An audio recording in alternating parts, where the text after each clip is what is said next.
like to call this meeting to order, so please rise for the Pledge of Allegiance.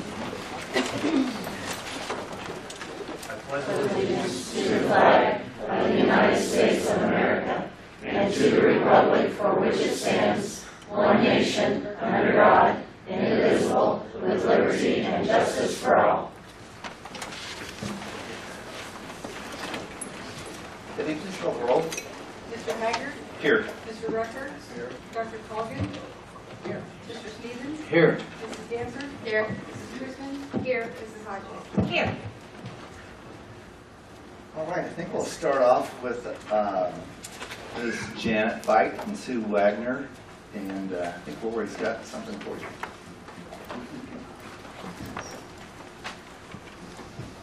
Actually, we have got a gift for you guys tonight, because you're going to get a chance to see some video highlighting some of our kids.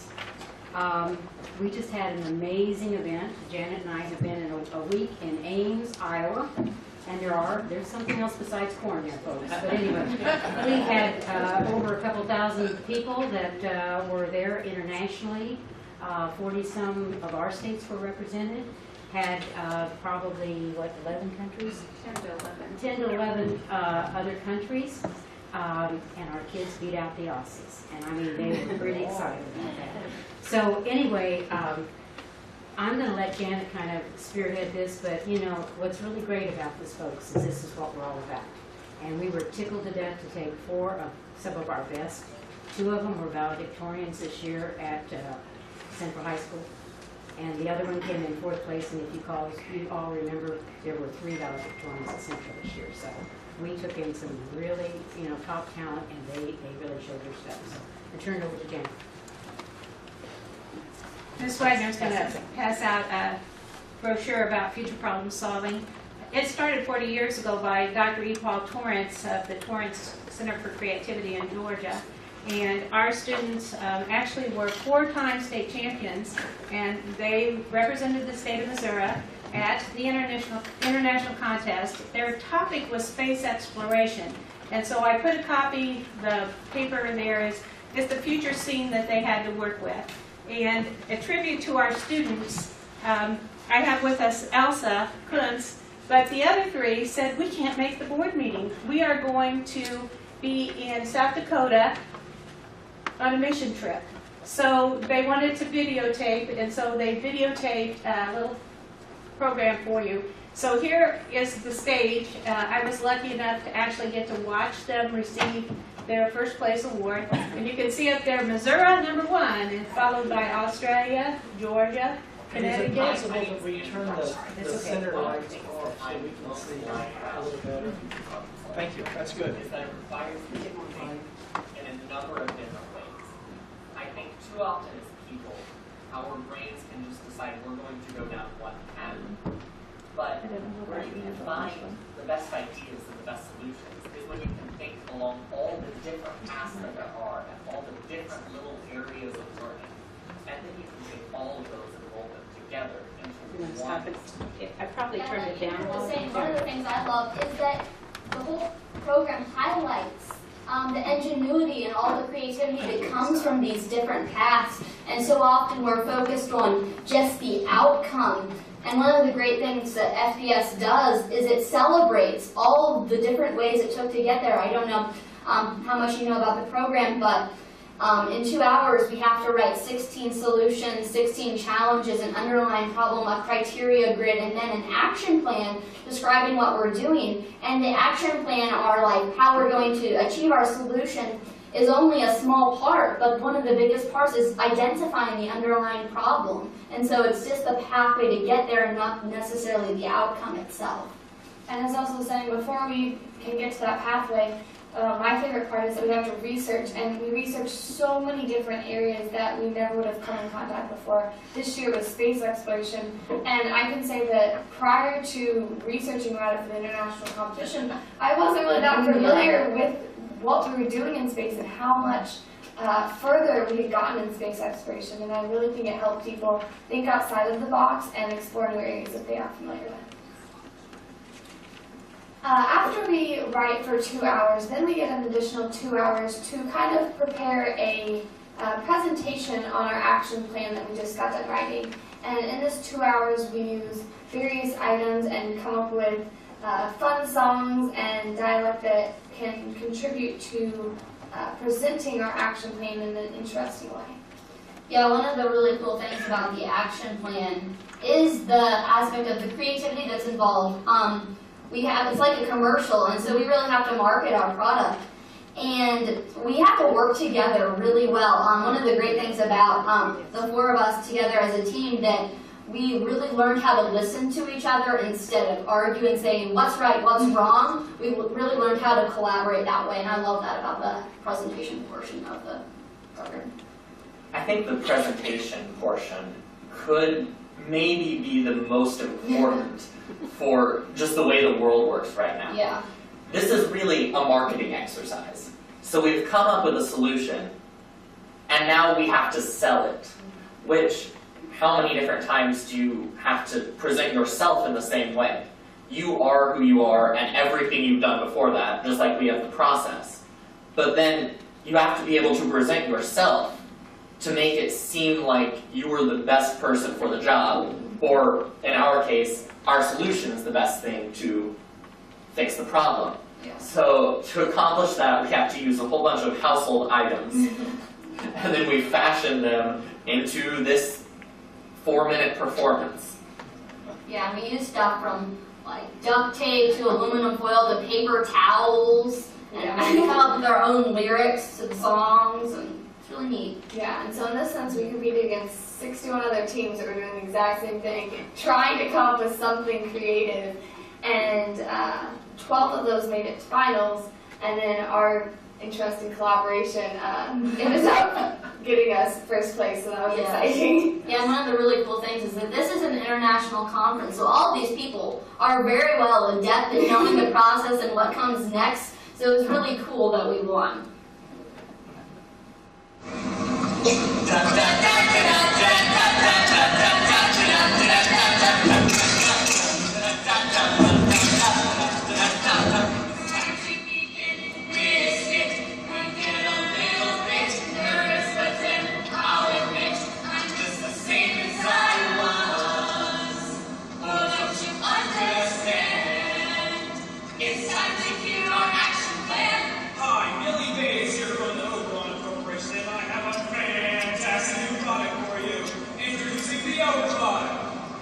Look at this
started thinking about that. The young man over here that has the most years, I've had him since 3rd grade. He's one of our athletes. Hi, my name is Andrew Donaldson. Okay, you may One say. of the things that I Anyway. most like, To see Robert up there on the stage in front of all these people was absolutely phenomenal. You would have never seen that. And that's what's kind of neat is when you see opportunities like this and we see our kids grow. You might recognize Andrew Donaldson. He was our lead in Central's play this year. And so, you know, it's just kind of neat to feel like that the talent we have here in St. Joe, it holds up internationally. They presented that at the closing ceremony, and so there were probably 2,500 people in the auditorium there.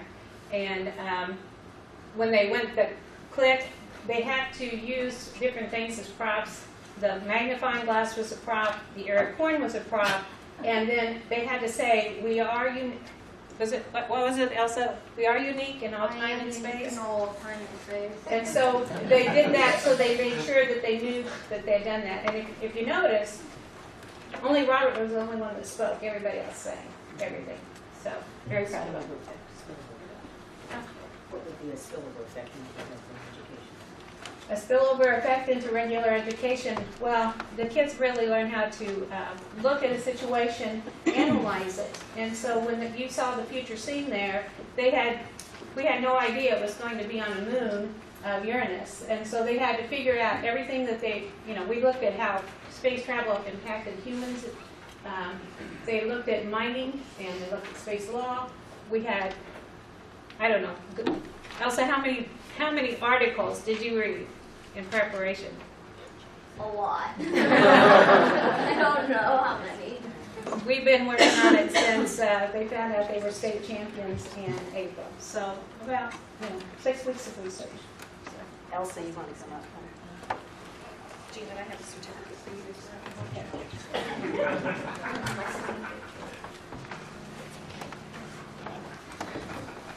Where's your mom? Photo op.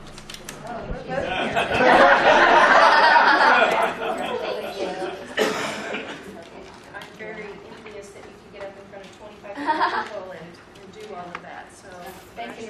Thank you. Now, Debbie, should we hold on to these? Just give them to Janet. Okay, I'll get this. Thank you.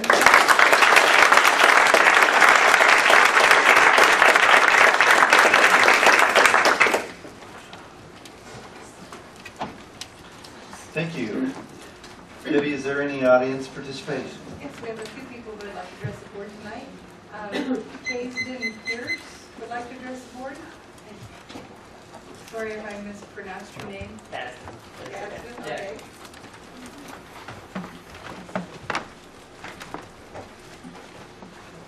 Alright, hi guys. My name's Kasdan Pierce. I'm the student body president of Benton, and I'm here to talk to you guys tonight a little bit about project graduation. Well, actually the lack of project graduation that is upcoming for this next year. Basically, the last 30 years we've had project graduation. It's a great program to get high schoolers, after they just graduated, into somewhere safe, alcohol-free, monitored, an organized activity that we all can participate in. It's a lot of fun, and it's a good time for everybody. So without it, it's going to be rough for us to be able to find something, because I mean, after graduation, everyone's wired. Nobody wants to go home and sit. Everyone wants to go out and do something.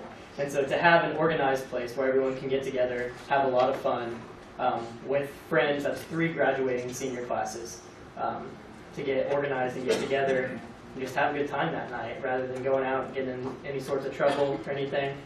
I know me and the group of people I hang out with, none of us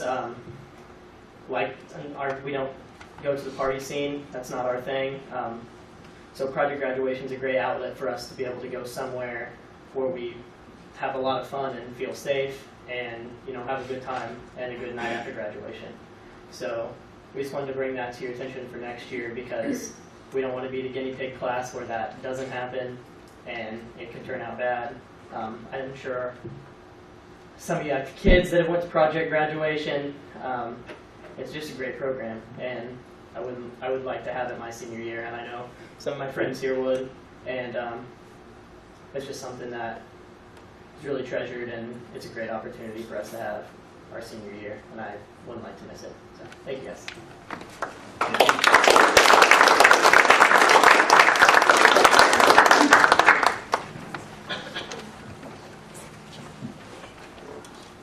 Nick Schott would like to address the board.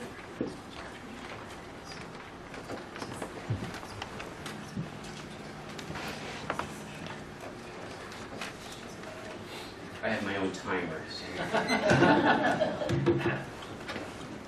First off, just my congratulations to the students doing international competition is phenomenal. Speaking before 2,500 people would be a little more daunting than speaking before 7 school board members, so I applaud you for that. My name is Dick Schott. I want to make a few comments and share my thoughts concerning the St. Joseph School Department. First, my perception is that for this next school year budget, all the school board members are aware of all the expenditures that are part of the 2014 school budget. I feel that you, as board members, realize the importance of knowing how and where each dollar is being spent, by whom, and for what.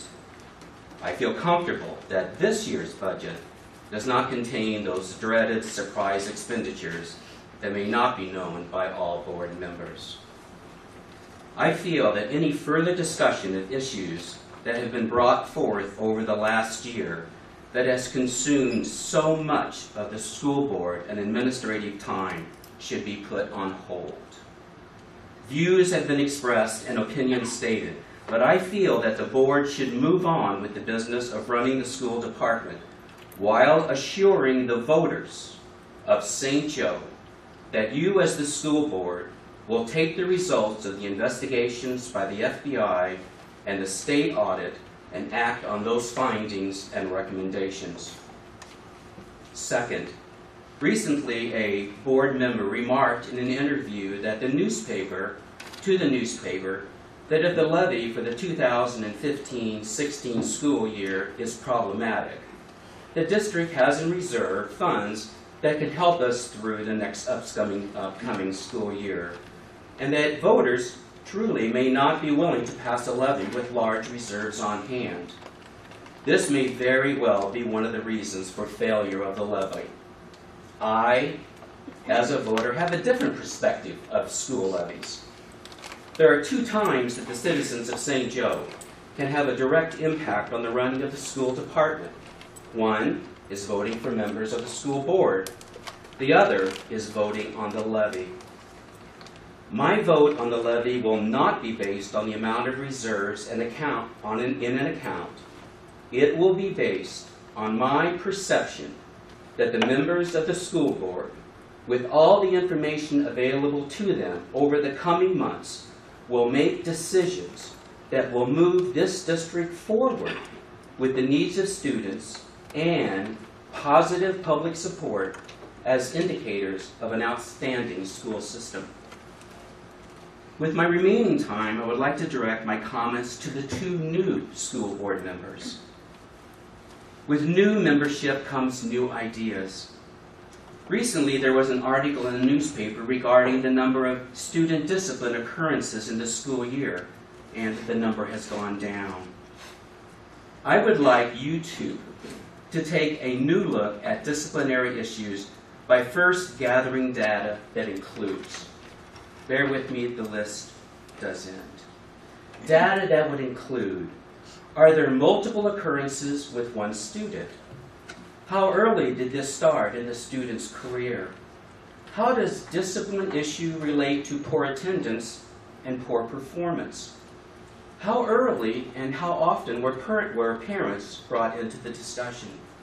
Were plans drawn up to involve parents, teachers, and students? Is there more discipline issues in one school than another? Is there more discipline issues in one classroom than another? And the list of data gathering goes on and on. I merely want you to address this issue by looking at causes and possible early intervention, and to help others understand the complexity of teaching students and maintaining and promoting positive student behavior. Thank you very much.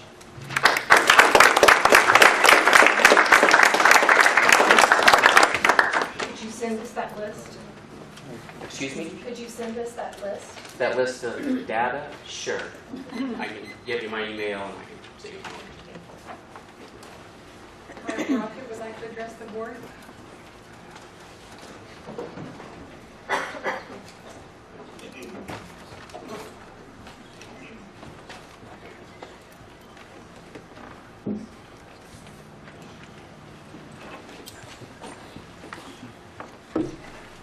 Hello, I'm Todd Rocket, SJNDA President, Dr. Zwonk, hello, Brad Haggard, all board members. I had some bad news a few weeks ago. A gentleman by the name of Admirowski, wonderful teacher, art teacher, he told me he was leaving the district. So of course, I'm trying to work at him. He's this great big tank of a guy, he's huge, and you know, the kids love him, and he does all these wonderful things for our students. He does 3D art, he does all these things. We had a project where I do the engineering, and we did a combination of engineering and art, you know, the form and function. How does form follow function? Well, he left, you know, everything I tried to do, it was a very difficult situation. And so when it basically came down to is, he said, Todd, I got 20 years left. You know, in that amount of time, I'm looking at $200,000 plus in a salary difference. That's a huge difference. And he said, I love working here, I love the kids, I love what I do, but at the same time, I got to look down the road. Our present structure, as we've talked about before, or I've talked about before, each year you work in the school district, you fall further behind. From the original 95%, you fall further behind every year you stay here. Which brings me to the main point. Today, this school board is going to consider a budget.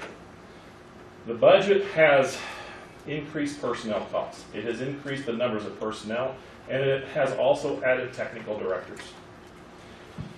I mean, I've been at Callison Hall, and Mr. Rucker gave some of his great speeches down there talking about the decline of the middle class. If we can't afford to give our teachers a pay raise this year, if our teachers have to subsidize their pay raise by giving up their career ladder, if we add all these personnel, how are we going to do it next year? Dr. Colgan, I've known you 23 years, you hired me. And one of the things I've always heard you say is we've got to fight the growth of bureaucracy. Because once you create it, you really can't get rid of it. We're going to create 3 technical positions. Law of supply and demand means were the salaries inadequate to attract people before? Now must we raise these salaries in order to attract candidates to get these positions, or did it work before? Why are we changing? Is there a purpose for this?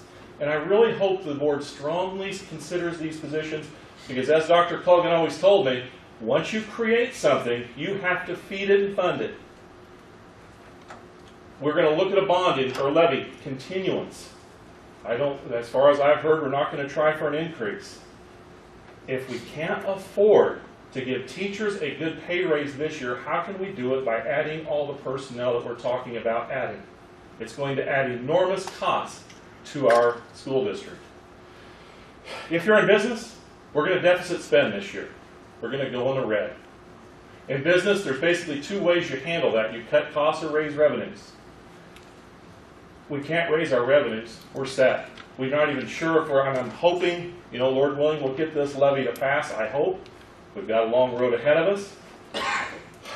And now we're going to add costs. Very difficult situation. Again, I hope the board strongly considers the money they're going to be spending in this proposed budget. Things like project graduation. I've been there. I was through some of these budget cuts before. When a levy didn't pass and Dr. Colgan had to make those hard cuts, he's lived through it. It was horrible. Pay to play sports. Elimination of programs. Future problem solving we're going to cut back on. Let's solve this problem now. Let's not spend the money now that we don't have. Can't we wait a year? Can't we wait a year to see where we're at a year from now? Let's wait till that levy passes before we pass all these large increases on personnel, because personnel is our #1 cost. Again, please consider these strongly before you vote. Thank you.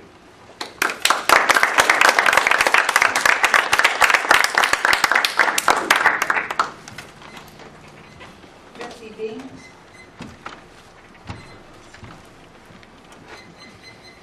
Good evening, school board members, Dr. Zwonk, administrators. I'm Betsy Bang. I'm the St. Joe Region MSTA President, and I'm speaking on behalf of the CTA in the region.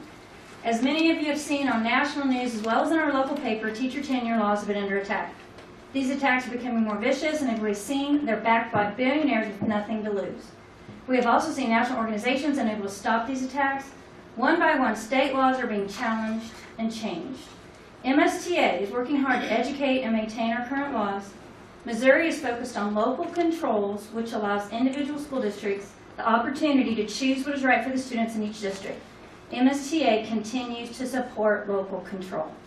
This allows the school board to assess the overall needs of the district and make decisions on based on what is best for each district, building, and student. As educators, we are constantly differentiating lessons and activities to meet each child's individual needs. To then have non-educators have a political and possibly a hidden monetary agenda where they want all teachers and students to be evaluated on a system that is based on how those students do on one type of assessment is unfair to both the students and the educators and the district. As a grassroots organization, MSTA believes in Missouri public education. Please stand with Missouri Public School employees to ensure we maintain local control and do what's best for the students and staff in the St. Joe School District. Together we can ensure we're educating each child for success. Thank you.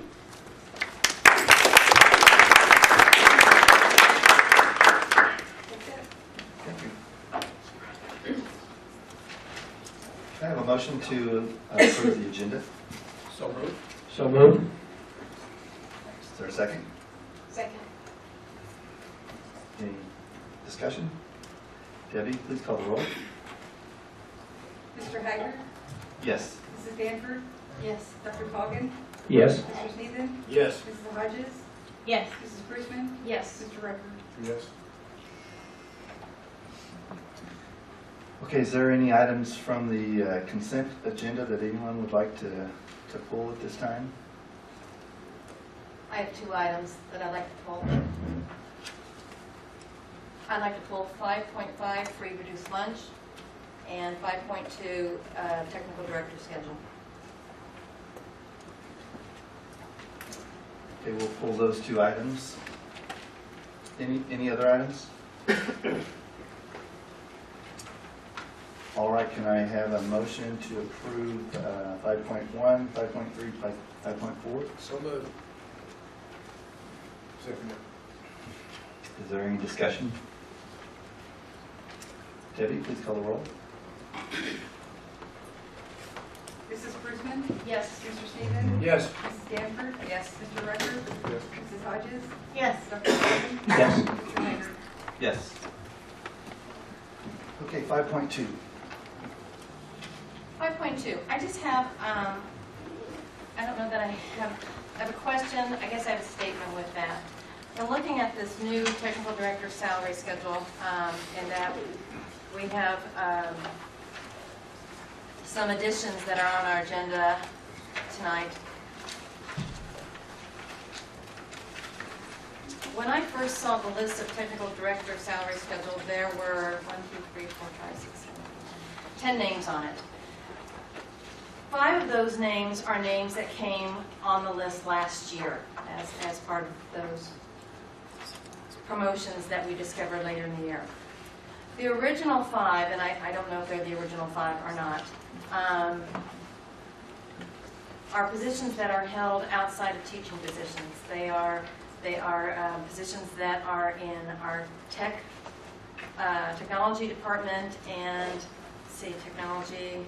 technology, and Tad is our in-house architect. So we added 5 staff last year, and on the staff tonight we have, on the agenda tonight we have adding the coordinator of nursing, the coordinator of parents as teachers, and the new curriculum, our new communication position to be placed on the technical director's salary schedule. That's my statement. I guess my question is, we still haven't formed a definition of what makes the criteria to be on a technical director salary schedule. My fear is that this is, because it's on the administrative salary schedule, so my fear is that we're going to be placing people there without a criteria that is so set with the other administrative positions. Elementary principal, middle school principal, assistant principal. And I'm not saying it's wrong, please don't hear me. I am concerned about adding some more staff to that item when we're really not for sure exactly what that item covers. That's it.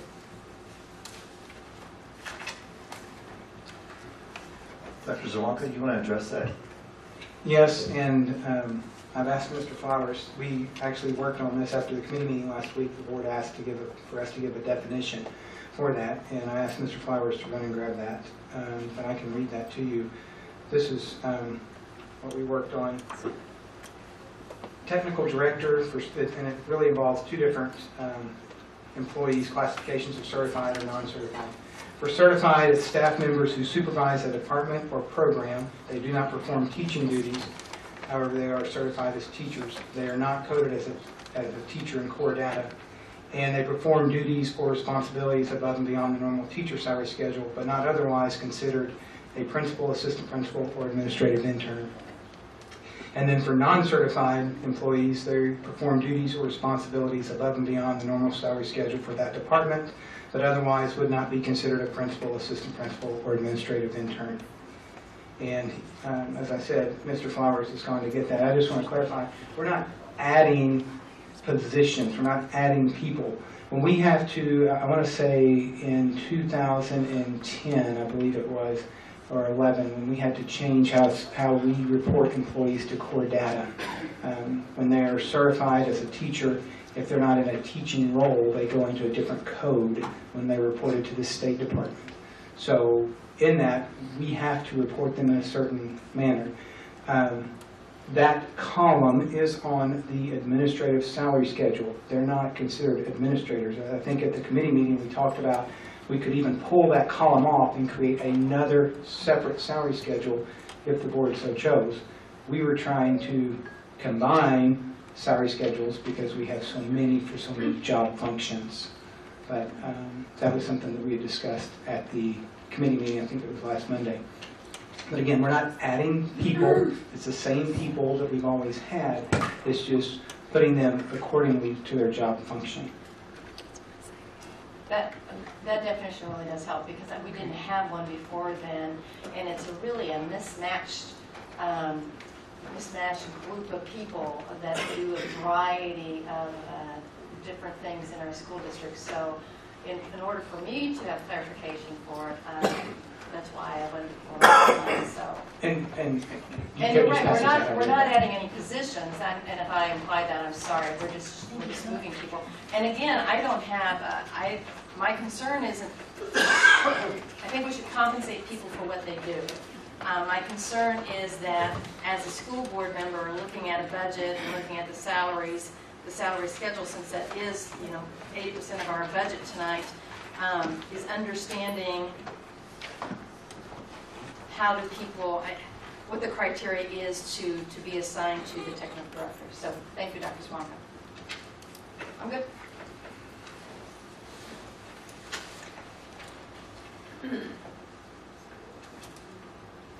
I would entertain a motion to approve this. So moved. Second. Further discussion.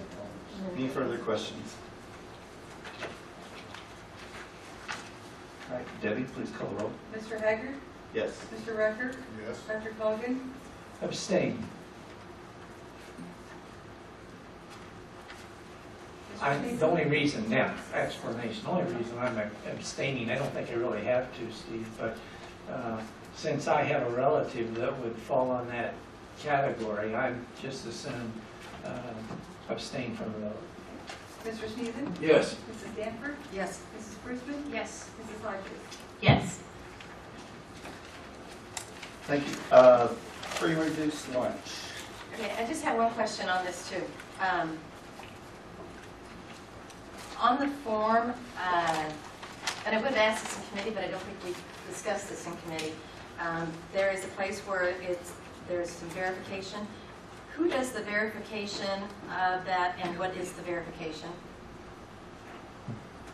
Rick, I'll let Rick answer that Yeah, question. the form has just recently been posted by DESE. We never know for sure when they're going to post a thing, and there often are changes. So Tanya indicated it was posted last week, so we would like to get it to the board before August to get all of our print materials in line.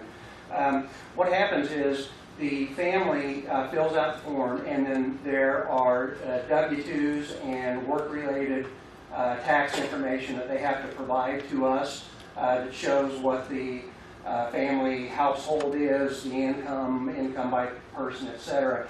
And then we have an individual that goes through all of the calculations and based off of the information provided by the applicant, and then that will tell us, based on the state and federal guidelines, do they qualify. So if they have 3 children in the family, that calculation is going to be different than a single mom with 1, and based on those salaries. So they provide us the paperwork based off of W-2s and payroll stubs, and we do the calculations and submit the forms. There also is a random audit every year where the state and USDA come in and pull almost 10% of the forms randomly and go through and verify that indeed people provided accurate and true information and that our calculations were performed correctly. So it has a pretty rigorous audit trail with it as well. So these forms that were attached are not the forms that are going to be used in the fall? It is. It's that there are changes often each year. Okay. And we wait for the State Department to post a new form. We pull it off, and then before it can go to parents, it needs to be adopted by the board. And so we rush the thing in here to you. We prefer to get it done in July if we can, as opposed to waiting until the second Monday of August. Gives us an opportunity to get all the forms printed, package ready, back to school information ready, and include this as well. Tanya, I know in February the federal level, were looking at changing that. Have they made a final decision on that? Do We you know? don't have an answer on that, correct. So I check weekly to see if there are any changes, and I have not seen changes yet. Okay.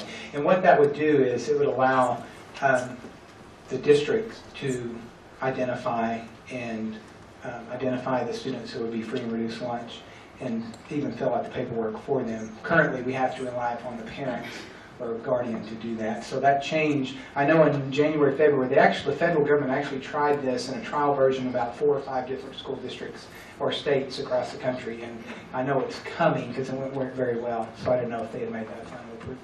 Thank you. And we do have secondary students that, for whatever personal reasons, choose not to fill out the forms, and it would give us an opportunity when we know that their situation is such that we could help with that process. Ms. Stamp, did I answer your question? Go ahead. Mr. Hargan, I think what we're trying to find out, are these the forms we're going to be using this coming school year or not? Yes, sir. This is the form, and then there'll be a calculation sheet that will come out. That's what you're waiting for? Yes. Okay. Yeah, there'll be a new and that probably won't show up till August. It doesn't require board approval. That's just set by the federal government, and they're going to tell us what the calculation table will be. So the calculation sheet will be what you will use to make base a determination as to whether they apply. This is just simply the application form, and it does require each year board approval. Right. Okay. And one more question. So I'm confused because you said that they would have to attach their pay stub, but it doesn't say that anywhere on here. So it sounds like they could just self-report without any verification. No. Well, and so you know, we do have to, whenever we're audited for this, they will pull several ones, and then we will have to send letters for verification as well. Oh, that's not what I'm asking. I'm asking, do they have to for each one? Is there verification for each one, or do you wait till? Yes, we ask for documentation on each one. But that's hard to do if we're completing it for the student. How is that going to work? Say what now? Did you just? I'm sorry. I thought you said that there are going to be those cases where the school district now can. That hasn't been approved yet at the federal level. They've tried this in about 4 states. One was being Massachusetts. And through the spring, they were waiting to get federal approval for that from D.C. And that evidently has not happened yet. So we're not to that level yet. Thank you. I just want to have understanding of that since we didn't talk about it in committee. So thank you very much. I'll entertain a motion for the framework. So moved. Second. Further questions? All right, Debbie, please call the roll. Mr. Rucker? Yes. Dr. Cogan? Yes. Mr. Sneeden? Yes. Mrs. Danforth? Yes. Mrs. Brisbane? Yes. Mrs. Hodges? Yes. Mr. Hager? Yes. All right, the next item is 2014-15 budget.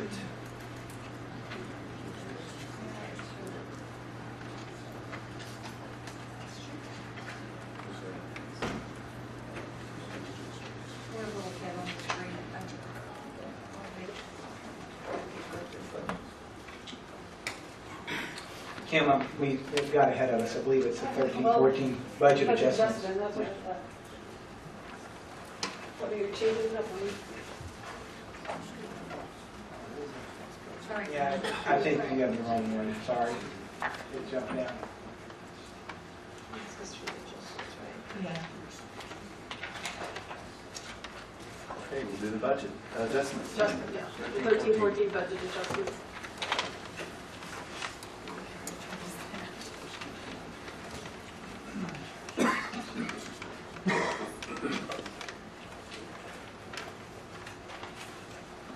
I think there was a question earlier regarding exactly what the budget adjustments consist of. And, I mean, the big one was the $2.5 million that was adjusted for the purchase of the Chromebooks and cards earlier this year. The rest of it is normally after the budget is already approved and we get into the year, there may be smaller grants that come in. I know Benton and Central received a collaborative work grant. 5 of the elementaries received some smaller grants. And so once those are approved, then we increase either our budget or our expenditures and revenues to account for those funds that they will be allowed to spend on these grants. And the rest of it is just miscellaneous adjustments between whether it was budgeted in, say, as an equipment versus a supply account.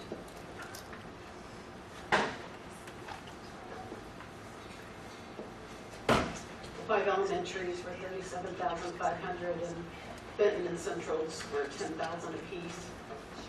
So that's $57,500 of the $100 in the debt service is they raised a few of our fees like by $10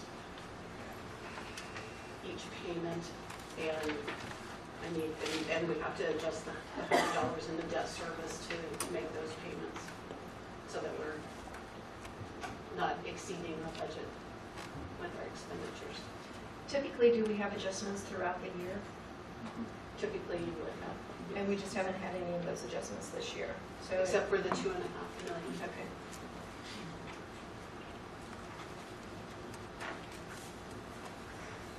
Okay, thank you. Is there a motion? Second. Any additional questions? Debbie, please call the roll. Dr. Cogan? Yes. Mr. Sneeden? Yes. Mrs. Danforth? Yes. Mrs. Brisbane? Yes. Mrs. Hodges? Yes. Mr. Hager? Yes. Mr. Rucker? Yes.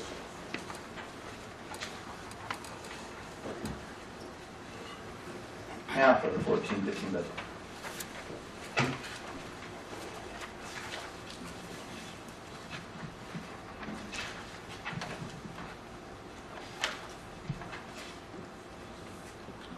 Okay.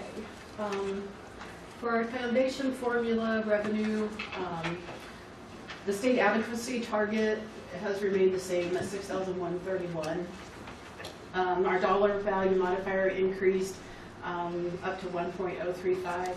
But the most important is in the formula is the proration factor. Our current year came in at 93.28%, and I've heard people at the state level and DESI level, at one point they were estimating next year's to be a 98% proration factor. And then things kind of started happening in the legislative sessions. And so we have backed it down to a 97% proration factor. Usually at this time of year, I've tried to do the best that I can do in a very short amount of time to put this budget together, so, and I've learned a lot. Usually at this time, DESE has put out their proration factor estimate of what they're going to pay us on our formula for next year. And last Friday was their June news memo, and they are stating that due to the uncertainty in state funding for fiscal 15, they are hesitant to predict the payment percentage at this time, and we're to closely monitor what is happening in the upcoming legislative session as they begin next year. The Classroom Trust Fund is the gaming revenue, and in the current year, in 13-14, there was an increase in this revenue at the state, or the increase in that revenue at the state level did not meet the expectations. The gaming revenue was not coming in as the state had budgeted, and if there are shortfalls in that gaming revenue, then it doesn't get distributed to us, or they adjust our proration factor. So for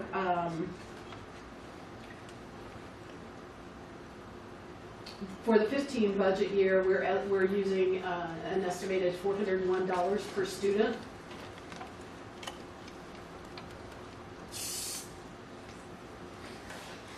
And the foundation formula, we're estimating will give us a $2 million to $2.4 million increase with the factors that we're estimating for next year.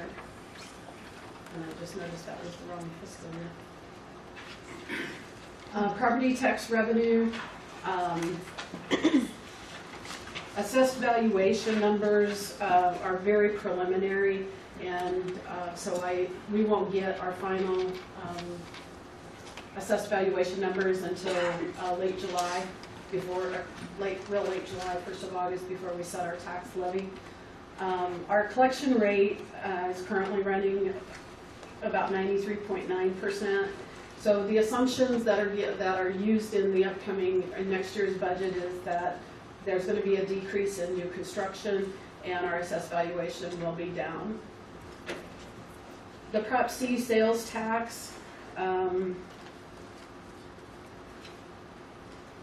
has been steady. It has been a steady increase over the past few years, and we were paid $884 for the current fiscal year per WADA, or per weighted average daily attendance. And for fiscal year 13, it was $835. So it did increase. And the Prop C is the sales tax on the large dollar purchases that are purchased in the state. So DESE is saying if revenue estimates are achieved, that could actually, they're anticipating a payment of $922 per WADA. However, the last day of the legislative session, 8 bills were passed that the Office of Budget and Planning at the state predicts would have a minimum impact Prop C revenue on Prop C revenues of nearly $93.7 million, meaning those 8 bills will reduce the sales tax that is coming into the state. They have estimated that that payment could cost $105 per WADA. So that would be about $1.2 million to St. Joseph School District. So we will have to watch. I think the governor may veto those, but we'll have to watch the legislation as the session opens after the first of the year as well. In our nutrition services revenues, we're budgeting an increase of $1.22 million from the current year estimated revenue of what we have estimated we're receiving for the current year. And this increase is based on the additional federal reimbursement revenue for the serving of universal breakfast at all schools for fiscal year 15. That doesn't mean we're going to make $1.22 million on nutrition service. So here's our big portions of revenue that we're budgeting. Property taxes, $37.5 million. State formula, $42.8. Prop C, $10.9 million. Interest income is the same as current budget. Other state revenue of 4.6 million, federal revenue 14.3, other local and other revenue of 10.2 for a total revenue of 121,161,000.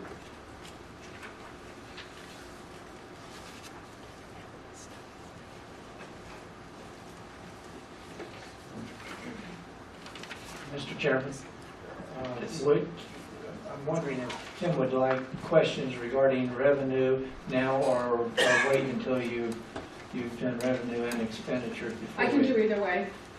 If it's okay, but I'm sure you'll be able to answer this question.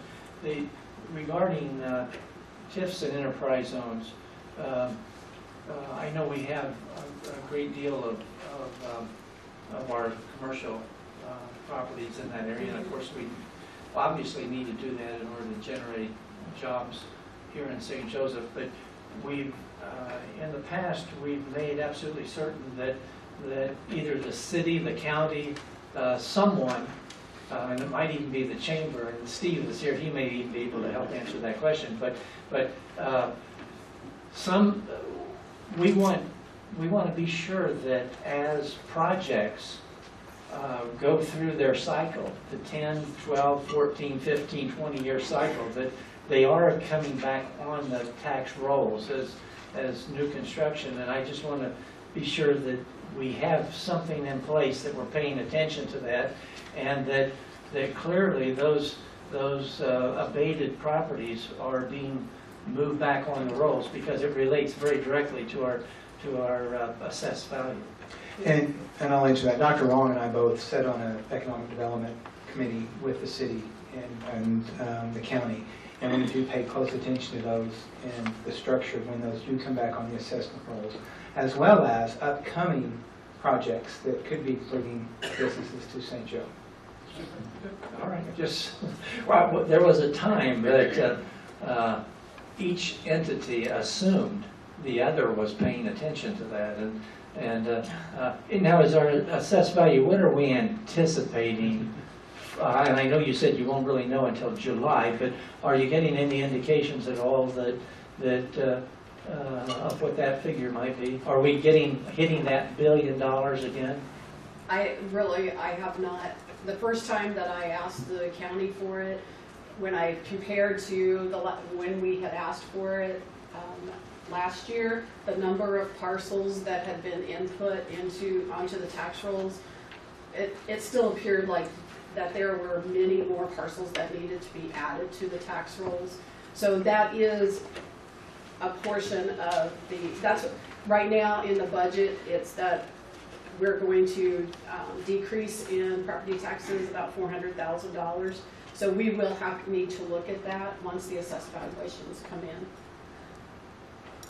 And we usually, and really, Dr. Coleman, we usually don't get those till late July or early August. I understand that. I know that's a tough one to project.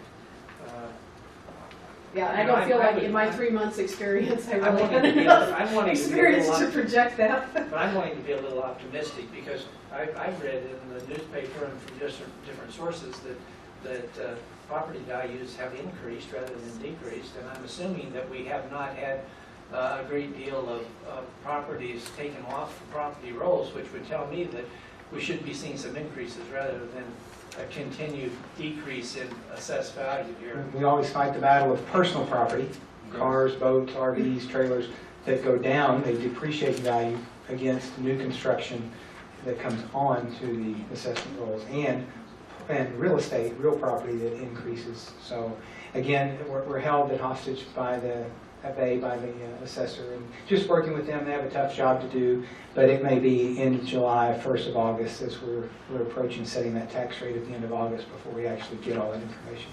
Thank you. Mr. Chairman, I have a question. Kim, could you go back to the food service revenues? You talked about an increase of $1.2 million, which I thought you said don't expect an increase of $1.2 million. I didn't really understand. No, don't expect a profit of $1.2 million. Oh, that's okay. not there. You will see that there is So you're about the same level of expenditure? At the same level of expenditures to kind of offset on the universal We breakfast. did do the calculations and completed them last week. The calculations show us that we will be able to offer the universal breakfast not just at elementary but middle and high, and that after costs are settled, that we will have a positive margin of $304,000. So last week you saw, I believe, $159,000 to the black for nutrition services. We should be able to add another $304,000 to that then by the end of the year, again because of reimbursement rate is higher than our costs for delivering the universal breakfast. So that explains the big jump on that line item. Yes. In food service that went from 4.5 to 5.7. From what you saw at committee. Okay. Yes. Well, and it's under the revenue, and we And, saw. right, we didn't have any unfavored revenue at committee. It's under schedule revenues Okay, there, gotcha. and I'm sure it's under expenses somewhere else, So we'll be moving in essence to nearly $500,000 in the black in that program by the end of the fiscal year. And give every kid breakfast every day. That helped explain that. Thank you. Which should increase our attendance, which means even additional dollars, I would hope, from the state. Thank you, Mr. Chairman. Okay, so any more questions regarding revenue? Okay. All right, and we're only looking at our operating funds here, our general, teachers, and capital projects in this exercise right here. Salaries and wages, budgeted at $71.6 million, and fiscal year 14, that is a 3.83% increase over the current fiscal year budget. Benefits 23.9, and that was a 6.58% increase over the fiscal 14 budget. CIP total of $2.154 million, and the various components are asphalt of $586,000, roofs $496,000, heating and cooling $82,621. The athletic facilities is a carryover from the Lafayette Fieldhouse from this year to next year that we won't pay. We won't be able to get paid until next fiscal year, $471,000. And then other projects of $518,700.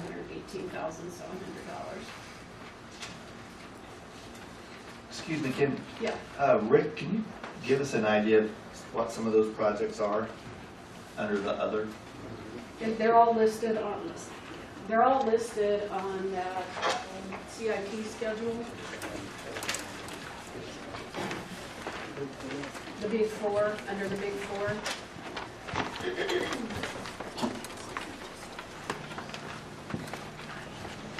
Looks like this. It has the HVAC and stuff like that. Electrical, plumbing, boiler, playground, fencing.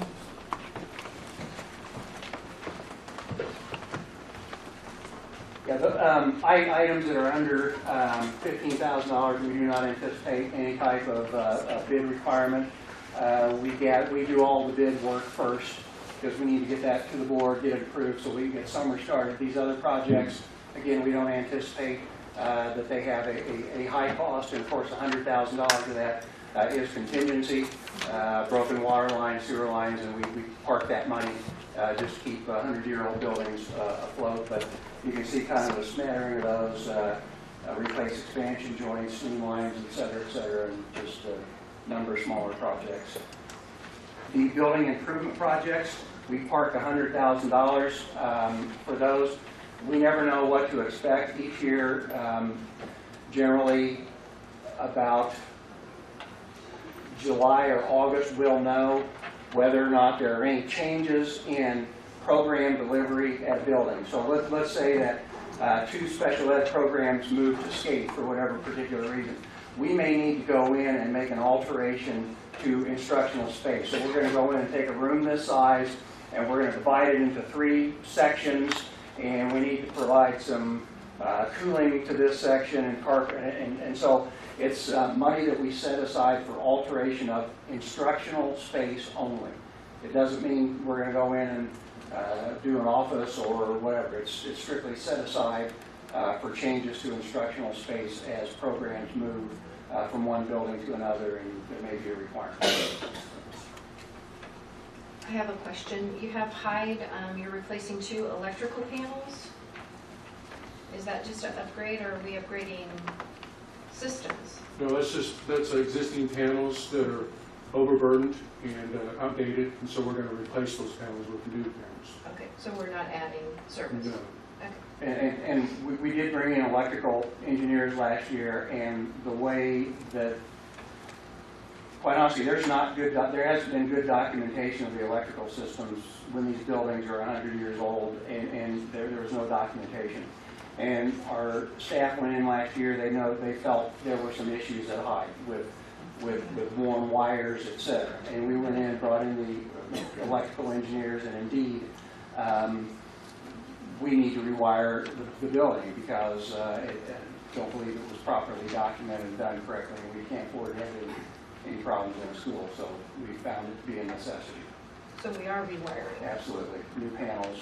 It takes, as Chris said, it'll take the burden off so that we're not running too much of an amp load on any given leg of that circuit. But we're not adding service. We're just upgrading what's there. We're probably breaking down what we already have in the building.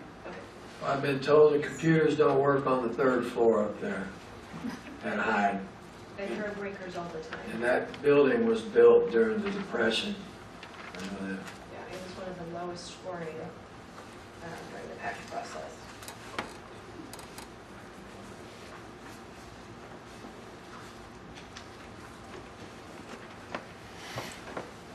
Okay, technology. We're just bringing that point up. I would hope that Dr. Zawonk, if there's need for additional electrical circuits to that building, that certainly we would be doing that. If we're blowing circuits, and I'm sure that from what Chris had just indicated, that there's been an engineer study, and this 14,500, if you're coming in with another box of some type, that means you're bringing more electricity in, which means that there'd be more breakers, which should solve the problem on the 3rd floor. I hope if it relates to something like that. So Chris, am I crazy in my thinking, or is that correct? No, that's correct. Okay, thank you. Okay, technology, total budget of 1.6 million, almost 1.69, and that consists of on that schedule of the big 4 technology, there's 2 numbers, the 195.4 and 1.3 something million.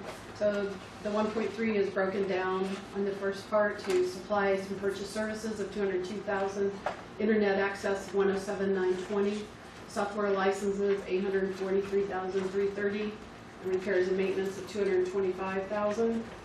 And then the hardware, the 2.6954 is the tech, the hardware tech plan that Mr. Hartigan presents, and $2.5 million of that was purchased in 13-14. Except for there's $115,000 that we have already ordered the Chrome carts, but they haven't arrived to be invoiced in the current year. So we're budgeting for them in next year, and that is the total of the 195.4, and the 115 is the 310,400. Okay.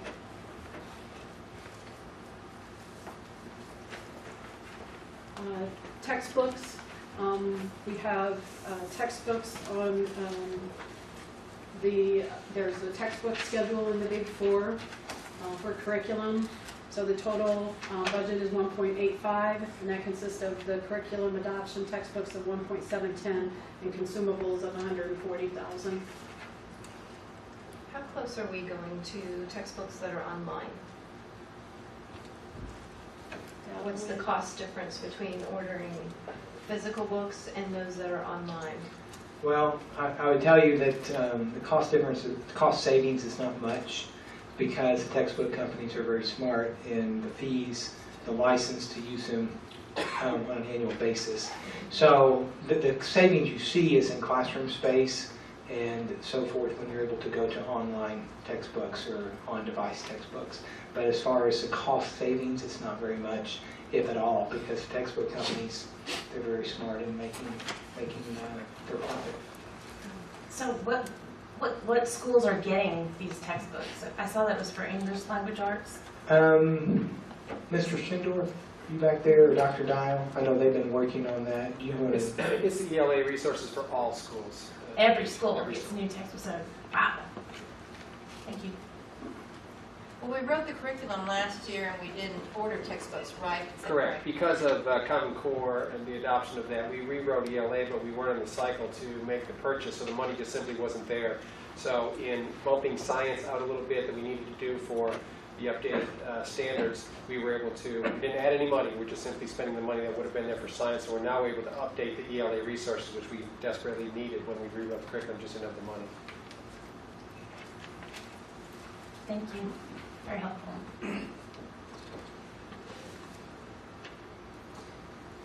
So the remainder of that has typically been what we have historically referred to as the big four, along with the staffing, HR piece. So the other areas, transportation of $3.5 million, nutrition services a little over $4 million, student activities almost $3 million, vocational equipment a little over $1 million, professional development $668,000, utilities $2.9 million, and all other $8.3 million. So our fiscal 15 budget would consist of operating revenues of $121 million and operating expenditures of $124.9 million, with a decrease in reserves of $3,763,000. The Bond Capital Projects Fund, we anticipate the issuance of the remaining $42 million bond approval by September of this year, and that will be $6,280,000, and that will be the last issuance on our bonds. Interest income and premium of a little over $792,000. So we will be budgeting for all of the expenditures in the bond fund to be expended in fiscal 15. And those expenditures, right now we currently have approvals on the furnishings of $642,000. Outstanding purchase orders and other expenses that we currently have that I don't anticipate to be paid in the current year is $11.2 million. We'll have bond issuance expenses of a little over $90,000, and then approximately $5 million to be determined for its use. For total expenditures of $16.973 million. The debt service fund is revenue of property taxes, interest, and other taxes, and we will be able to continue to support the levy of 30 to 32 cents until the bonds are paid off. That's what we had promised to the voters when we issued the $42 million bonds. So our revenues in the debt service next year will be $3.9 million, expenditures of principal and interest of $4.3 million, for a deficit spending in the debt service of $430,000.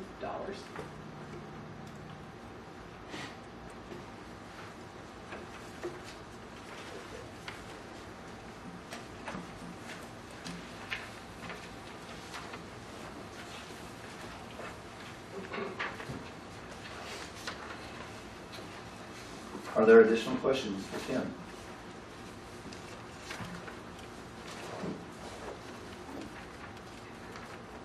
Yes, Mr. Chairman. I have a question, but I don't know if Kim's going to address it, and that's on our fund balances. We can address that then. Okay. I don't. I didn't see that. Okay. Is it? I guess so. Now, the restriction of fund balances, which is the next item on the agenda, is the restriction of the fund balances for 13-14. It's not the fund balances projecting out on 15 budget, if that's what you're wanting to ask about. Both, Okay. Yes.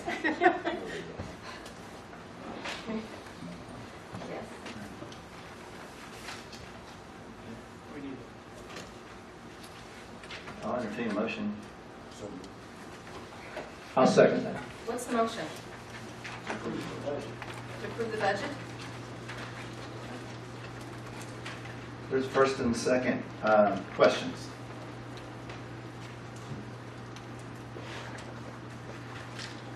Mr. Chairman, I do have a statement. And I wrote this statement so I would not be, so I could control my tone, because I get emotional about this.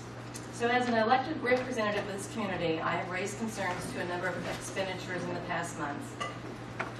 Many of these seem to be secrets from the board, expenditures without board approval, huge mistakes, and possibly favoritism or arbitrary decisions by the administration in the way staff is hired and financially compensated.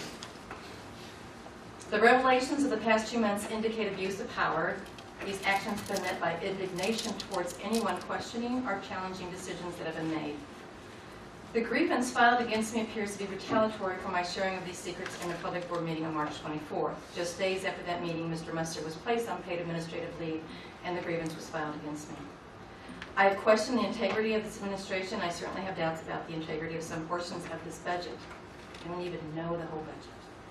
Though I support the hiring of additional special ed teachers, and I support funding parents as teachers, educators from part-time status to full-time, A+ coordinators and additional social workers and counselors, without appropriate and timely responses from the administration in the past, I cannot and will not with good conscience approve this budget. Mr. Chairman? Yes. Last week we had a budget meeting, and I, with interest, read a article. Actually, it was a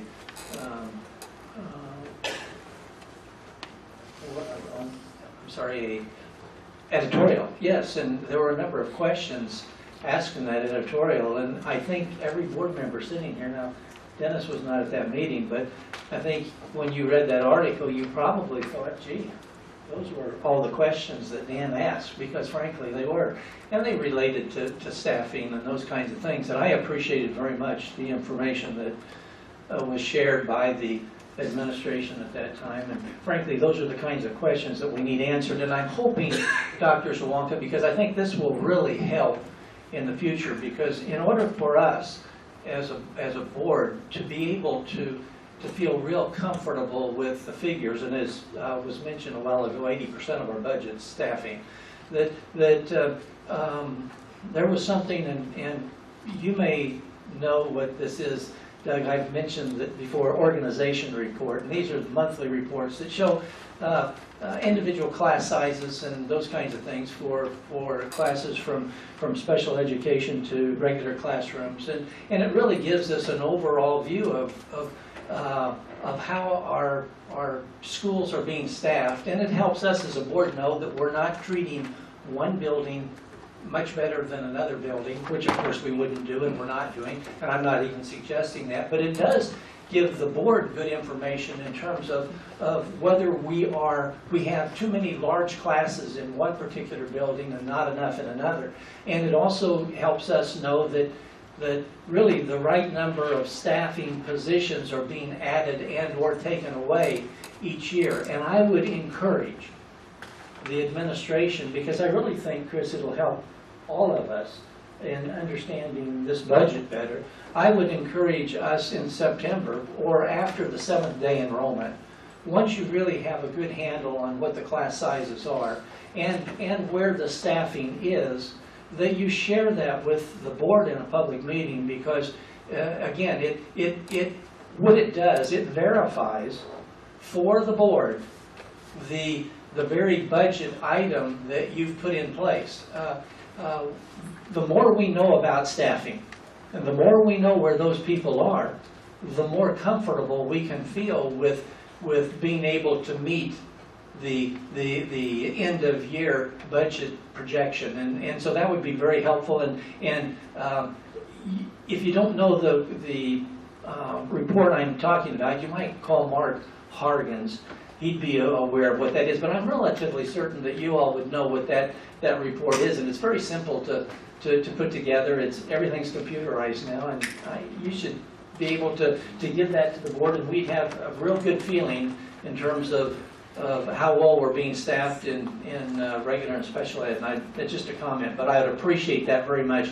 That would help me in looking at this budget throughout next year. Thank you. Any other questions, comments? All right, Debbie, would you please call the roll? Dr. Colgan. Yes. Mrs. Hodges. Yes. Mr. Rucker. Yes. Mrs. Danforth. No. Mr. Sneeden. Yes. Mrs. Prusman. Yes. Mr. Haggard. Yes. Thank you, Kim. Okay, now the restricted fund balance.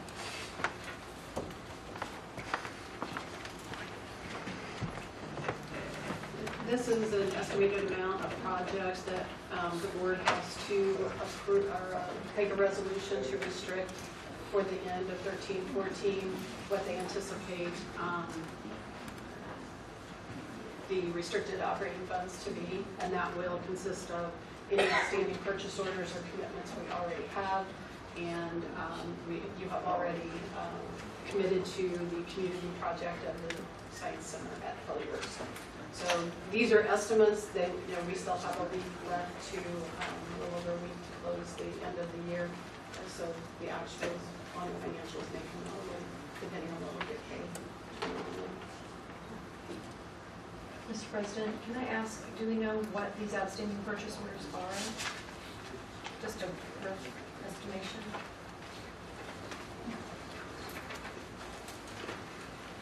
She's looking up. Keep everything. While she's doing that, I have to tell you, Kim has worked hundreds and hundreds of hours. Last week, her husband went on vacation without her. She's worked the last several weekends, Saturday and Sunday, and I think today she got lunch about 2:30. So just show your appreciation to her because she's done a fabulous job working hard to get product.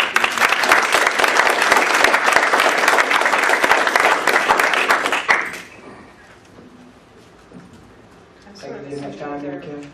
There are a bunch of little things. Well, I have one that was ran a few days ago. There's some tech items on there, some Camp Humboldt POs, because they're just finishing up their Camp Humboldt. River Tech Solutions, Turning Technologies, our paper bid supplies that you just approved the paper bid. That's a little over, I think, it's like over 200,000, I believe. The field house is 467,000 of it. So that's then the other part is in the next year. Yep. There's some Apple Bus POs. I'm just thinking that there was one other thing. And we have one. I believe we have one more payment on our copiers. Okay.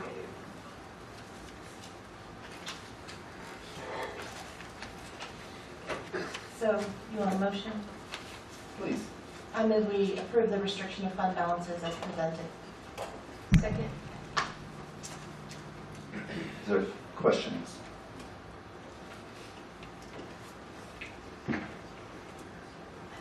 Yes, Mr. Chairman, I just don't know how to articulate this question. I think I understand what you're saying with those restricted, or those fund balances. I guess my question is a more broader one of what are reserves? Is that I don't see that on the agenda, but is that a part of this segment that we're on, that we can talk about the amounts that are in reserves? Yeah, there was the one schedule that was posted under the budget, I believe.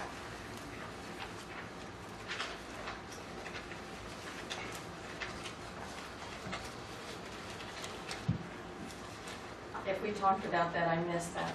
I apologize. Is it No, under expenditure change? Yeah, the budgeted revenues and expenditures and by fund balance. Yes, that's it.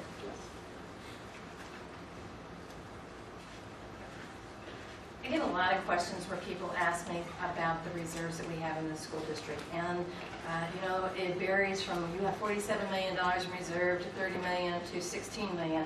And I really would like to know the clarification of Did that. they have this one that has the bottom piece?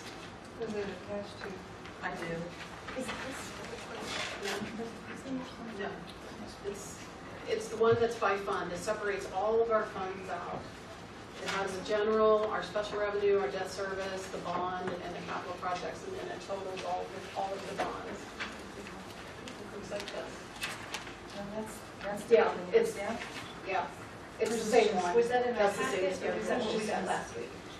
I may have pulled that from our, Same as this, yes. It's the first one right before the comparative schedule of expenditures. That one there. Yeah. It says statement of budgeted revenues, expenditures, and fund balance. July 1st, Thank you. 2013. And while we're looking for that, I'll try to explain fund balance. Your fund balance is much like all of us in our own personal budgets at home. You have a reserve fund, an emergency fund, or and then within that, within your budget, your total budget, you have things that are already assigned: a car payment, a house payment, a student loan payment, an electric bill, so forth. Then you have things that are unassigned, and at the end of the month, if you've got some money left, and you go out to eat, go to the movies, or you buy a new pair of shoes, or you buy tires for your car, or so forth. So in our fund balance, Kim, I believe we have $37 million total in your reserve. Now, out of that, I believe 20 million, I'm doing this off the top of my head, 20 million already assigned. Does that sound right, Kim? Already committed, already just a little more than that? Okay. Well, I'd like to see it on the numbers here Where's too, the so I can follow it here. Well, he's starting with, Sorry, He's I'm giving you the big picture. yeah, he's giving you the big While picture. we're looking, I'm giving everybody the big picture here. But you're throwing out numbers that don't match with the numbers that I Yes. have in front, so that's what's confusing. I don't have that number, those numbers in front And of me. I'm also just what giving this everybody the schedule big is picture. doing, what Dr. Jawanka is, I think the 37 million is where we ended up with last year. Out of Correct. reserve for our operating funds in 12-13. And this schedule assumes an expectation of how we expect 13-14 to end, which is adding to fund balance by the 1.8. And then that's where it starts off with, is those estimated fund balances to show you what the fund balances will do once, with this budget that we just approved, okay? So if you look at the general fund, where the 37 million is coming from is the general fund and the capital projects regular fund. So the 23 million and the 16.7. Right, the 23 million at the beginning and the 16.7. Those are the operating. Those are the operating reserves. Yes. Okay, so I know they're not exact numbers because I'm not following this exactly, but in our own household budgets, we have a set of money that's already assigned and committed. We have the same thing here, and that's about 21 million, correct, Kim? That's already assigned and committed, already has a place that it has to go. You have no choice in that. So that leaves about 17 million roughly that's unassigned. Now you have some issues that are unique to this school district, unlike others. One, the age of your buildings. You've done a great job. The buildings have lasted a long time. One of you mentioned something that was built during the Depression. One high school was built in the Russian Revolution. One elementary was a Civil War hospital. So Chris and Rick and the team have done a great job maintaining those facilities, but as they become old, they become very inefficient. So they could have issues. So you have to have a large amount of money set aside to deal with those issues. The second component that you have, and many of you have mentioned that, is your tax levy, your sunset on your tax levy. That's 63 cents, and to the school district is about $6.5 million. That is scheduled to sunset in August of 15. So we have to renew that by August of 2015. If not, that sunsets, we lose $6.5 million in revenue, because what is the tax levy set in August of 15 will be collected in December. So it will take you 18 months, 2 years, 16 months, 2 years of collection before, if you pass, if it's to be successful after August of 15, you won't collect on that until December of 16. We won't receive that payment until January of 17. So $6.5 million, you really need 2 years, which is $13 million. So remember, you got $17 million that wasn't assigned. So out of that, you need to reserve 13 of that, just in case, as long as you have the sunset, you got to keep that there. So that leaves about $4 million left for any structural issues we have. And we know we had an issue right before Christmas at Lafayette. Luckily, it was a small issue, able to address it quickly. But that's part of the reason you have a larger fund balance than most would think. But that's, for our district, we want to keep some money in reserve as long as we have those two components, age of buildings, and we're going to have that, and second, as long as that sunset is on the levy. The next thing I would add, and Kim mentioned this, we were able to purchase the Chromebooks out of this year's budget, but if we wouldn't have done that, we would have been able to add about $4.3 million to our reserves, and that's attributed to the great job that the staff has done in watching the bottom line. Anytime there's a way to save money, they've tried to do that. So we are able to add in these times, and part of that comes from an increase in revenue as well. So are we back to where we need to be in regards to the numbers? Okay. I have a question on then where, on this sheet, I see where the 23 and the 16, I see where the reserve comes from with that additional 1.8 million. So where are the numbers for the 20 million that's already assigned? We can't touch, it goes strictly to these places. Where would I add those numbers? The only thing that I can give you is estimated on how that was figured last year, because until we get to that point. So for example, last year, if you take the 41 million where that I am estimating that we would end up at June 2015, total 41,427 fund balance. Okay, I see it. Okay. Right off the top, you restrict your debt service of 5.3 million. You can't touch it. You restrict your capital projects fund. That is only for capital projects, not operating. So that would be 19. That's your 19. Okay. I used a 3-year average of what our encumbrances at year end had been running, and that was about $430,000.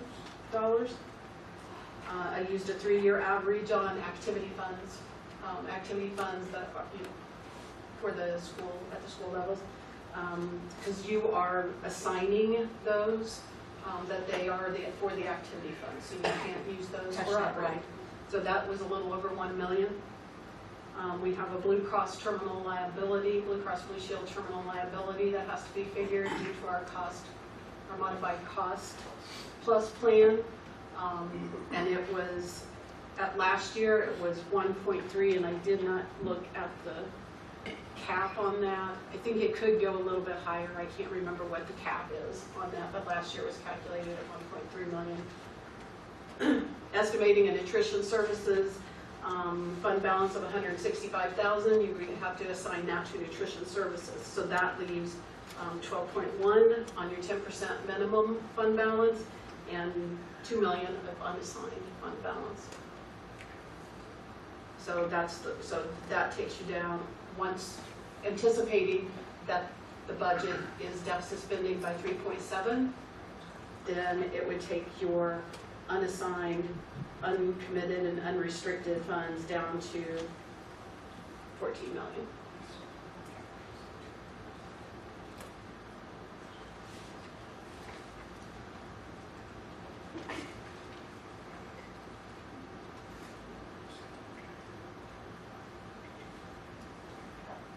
I have a number that you mentioned, the $4.3 million.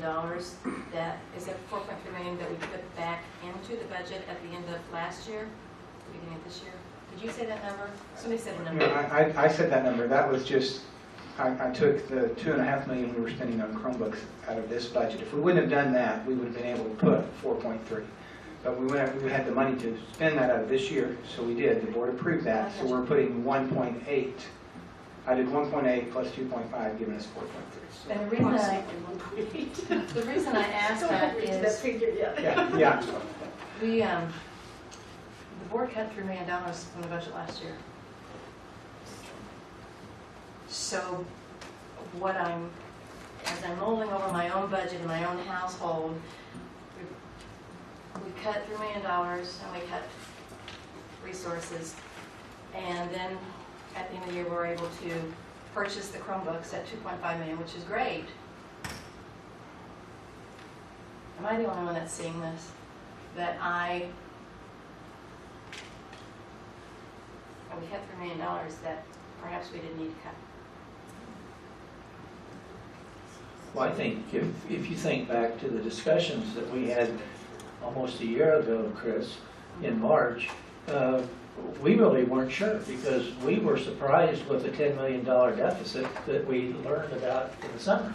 And that deficit would be coming over a 4 or 5 year period, and I can't quite recall the number of years, but it seems that way. And so we as a board decided that in terms of being proactive rather than reactive, we would make some changes last year, which of course got us in some trouble because frankly we felt that the right thing to do was to cut back rather than expect the revenue that we had been getting, because for the last 4 or 5 years we've been putting $2, $3, and $4 million in the bank.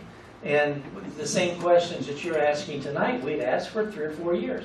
And so I do understand exactly what you're saying, but I also know that when we had our discussions last week with our budget, that my feeling was we're putting $2 to $4 million in reserves, and rather than take that chance again this year, since I'm assuming the special education numbers are quite high this year, and we should have had staffing that we didn't have that's going to be fixed next year, and the same with pupil-teacher ratios, and balancing those throughout the school district would be some things that we take the chance on this year. Because last year, you're right, we cut, and we're saying, why'd we do that? Now this year, because of those things we learned last year, I'm saying, let's assume that the same kinds of issues that had taken place in terms of reserve dollars will happen again.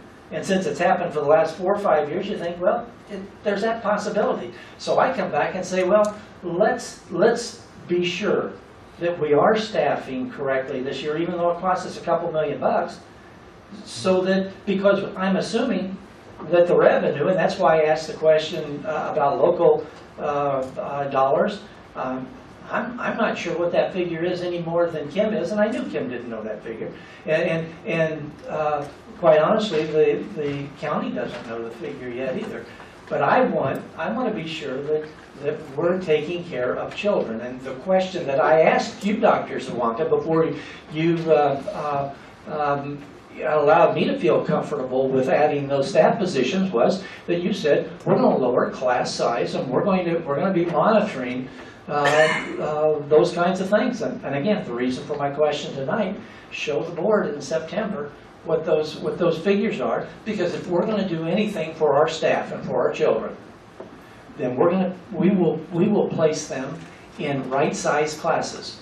And it doesn't mean right-sized classes in one building, it means right-sized classes in all of our buildings. And that's really what this budget is suggesting. Now, we won't really know until September whether what we've done works or not. But I have confidence if you will share that kind of information, and you've indicated that you will. I'm confident that we'll know in September where we're going to be in July, or on June 30th, because those numbers will go. Thank you, Kim, for taking the time to answer those questions for me. I really appreciate that. Chris, I do agree with you. I don't think that the cuts that were made last year were necessary, and I stood there at the podium a year ago and asked everyone to please wait and to see where we were this year. We had a new superintendent coming in, so thank you for acknowledging that. Okay, then we need a motion for the budget adjustment. We have a motion. That's right, we already did that part. Okay, I'm sorry. Any further discussion then? I'm sorry. There was further discussion, but now it's done. All right, Debbie, please call the roll. Mr. Haggard. Yes. Dr. Cogan. Yes. Mrs. Hodges. Yes. Mr. Rucker. Yes. Mrs. Danford. Yes. Mr. Sneeden. Yes. Mrs. Bruceman. Yes. Okay, the next item is reappointment of our attorney. I'll make that motion. Second. So I have a question. We got a letter today, a letter of engagement, is that what it's called? Yes. It looks like it's just sort of ongoing. Do we really have to do this every year, or does it just always go on? Mr. President, Ms. Hodges, anytime anybody has a relationship with an attorney, whether it's a private company or a board, as the engagement letter indicates, either side can terminate that relationship at any time. You hire us. The board is our client, as the letter says. And so it varies candidly, Ms. Hodges, from district to district, client to client. Sometimes they do it every year, just as a matter of course. And sometimes they only do it if there's a need for a change or an adjustment in the terms of the engagement letter. We're perfectly fine with you doing this on an annual basis. That might make good sense. We can talk about things if things need to be changed. We're happy to do that. We welcome the opportunity to work for you the last 12 years and look forward to continuing to do so, assuming you vote yes tonight. Well, there was just no ending date on there, so it seemed like it just would keep going. And again, it does keep going. 6 months from now, you could terminate the relationship, or we could. And that's just the nature of a professional relationship. Either side can terminate at either time, at any time. Well, thank you. And if you have any questions about the engagement letter, I'm happy to address those questions. Additional questions? Debbie, please call the roll. Dr. Cogan. Yes. Mrs. Hodges. Yes. Mr. Rucker. Yes. Mrs. Danford. Yes. Mr. Sneeden. Yes. Mrs. Bruceman. Yes. Mr. Haggard. Yes. Thank you very much. We appreciate the opportunity to continue to work with the board. Thank you, Mr. Briggs. Board policy, BEF. Lori, please. I'd like to make a motion that we waive the first reading of policy BF. And this was sent out last week. Now that we have a policy committee in place again, we have to change our policy on how we accept policy. So this is what that is referring to. So I would like to make that motion to waive that first reading. Second. Any discussion? Debbie, please call the roll. Well, what you know, I would have been opposed to this about 3 weeks or so ago, but Lori Prusman, you have done so much homework, and you have done such an excellent job with the policy committee already that honestly I think it will keep our policies up to date and in front of the public.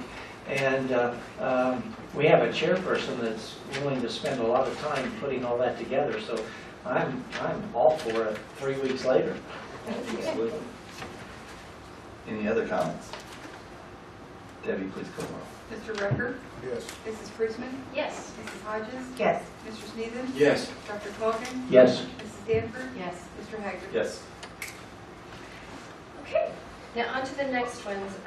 These are actually our second reading for BBFA, JEC, JGF, JHCD. So I would just like to make a motion that we, including BF, now that we've waived that first reading. So I'd like to make a motion that we accept all of these policies. Second. Any Lori- questions? Yeah, Lori, what's just a little synopsis of what, are we just bringing them up to date? Yes, there have been, on each one of these, other than BF, which we just explained why, the other ones, there have been either court cases or legislation that MSBA has recommended these changes. So we're It's just not actual legislation. Correct. So we're just actually bringing our policies up to date with what MSBA is recommending. Understood. Thank you. Any other questions? Good. Mrs. Hodges? Yes. Mr. Rucker? Yes. Dr. Cogan? Yes. Mr. Hager? Yes. Mrs. Danforth? Yes. Mr. Stevens? Yes. Mrs. Christie? Yes. Thank you, Lord. Okay, Dr. Zawonka.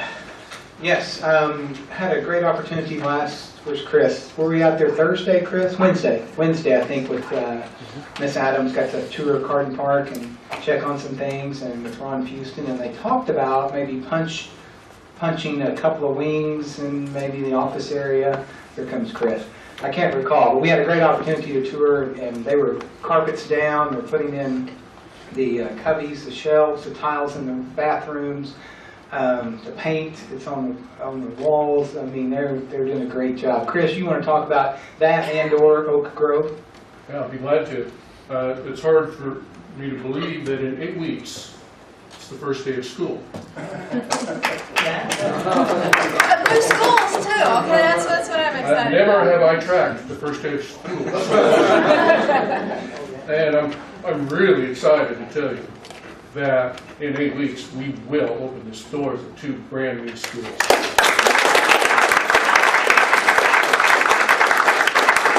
And That's I'll a also promise, tell you- right? Oh, That's a promise, right? You better believe it. All right. Okay. Wow. This sounds Yes. great. I'm really excited to open the doors of these schools. These are beautiful schools. These are state-of-the-art schools. It's been 41 years since we opened the doors to a school. And I just can barely contain my excitement. And much to the chagrin of the general contractors, I'd love to take people to them. They keep telling me, you cannot do that. You cannot do that. But we've made great progress in spite of a horrible winter. Horrible winter. Both general contractors just really they rose to the occasion, and they've worked long shifts. They've worked weekends, whatever it's taken. And I'm telling you, we are on track to open these schools. Carden Park, the street improvements, the streets are done. They are paved. 17th Street, Duncan Street, and 14th Street, which was collateral damage. We destroyed that street when we closed the others. So we've had to repair that. They're all done. Okay, the parking lots, the final asphalt is done. The parking lots are striped. Now, there's still some sidewalks that have to go in, but the street improvements, the streets are done at Carden Park. It's a challenge at Oak Grove. Unfortunately, we're behind there. We are desperate for some dry weather. As they build up that street, and you have to get that dirt compacted to a certain level, okay? And every time it starts to get just dry enough till they start to work, it rains again. It's been difficult, but I'm an eternal optimist. I believe it's going to happen. I'm not making that promise. We're coming into the dry time. Chris, and what do you mean by behind is we're on the street? On the street only. Yeah. Yes. I really believe that the only thing that may not be ready in the schools are the 2 gyms. And the reason for that is because we're putting maple flooring in there. Okay, we have to get the humidity levels down to a certain point before you can bring the wood in. And once you bring the wood in, that will again raise the humidity levels. And you can't put that wood has to acclimate. Okay, if it doesn't do that, it will warp. So the air conditioning is on at Carden Park. They're in the process of turning the air conditioning on at Oak Grove. They're working on that now. It takes about 10 days per school to get them up and running.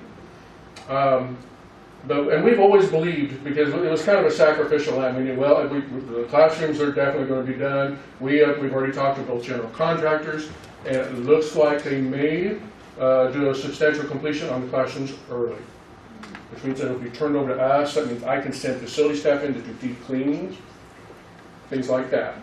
And then we're also talking to the furniture people. Maybe we can get them in early so that because they have to deliver all that. They've got 10 days as it stands right now 10 days to deliver all the furniture to both schools, assemble it, and get everything off the site. That's a challenge, but don't do it. But it may be that we can release that to them a little bit early and they can get in there sooner.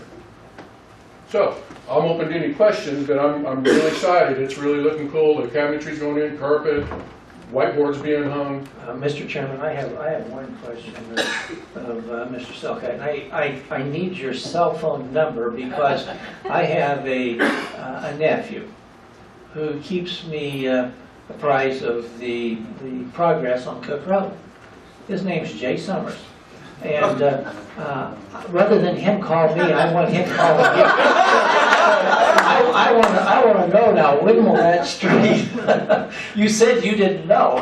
That means you're going to have 3 calls a day for the next 6 or 8 weeks. So as soon as you can give us a solid figure on that, I'll